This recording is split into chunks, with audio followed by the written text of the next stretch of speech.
ბენეფიციარი იქნება, ფერმერი იქნება. ესე იგი, როდესაც დადიხართ, მაგრამ ყველაზე ფერმისაწვდომი არის სერტიფიცირებულ მაღაზიებში, გამოდიამინა მაღაზია იქნა დაჯარიმებული და ის მასშტაბები ძალიან დიდი შეიძლება არ იყოს, მაგრამ დასაპირებ კიდე ამ ყოფნებში შემოთავაზება. შეიძლება ჯგუფურად მივიდნენ 2-3 ერთად შეაკლდება იმას, იმ შეერთებულს იმას.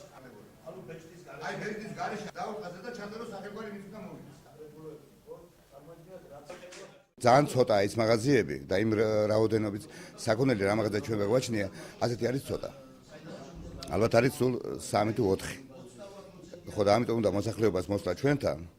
ხო და ჩვენ 8 თანამშრომელი მყავს მე მაღაზიაში და ფიზიკურად შეუძლებელია, იმიტომ რომ დიდი რაოდენობით მიაქვს ზოგს ფოსფორი მიაქვს, ზოგს აზოტი მიაქვს. ჩემი აზრით, რიგების გადარჩენაზე უნდა დაემატოს ისეთი მაღაზიები, როგორც ჩემი მაღაზია.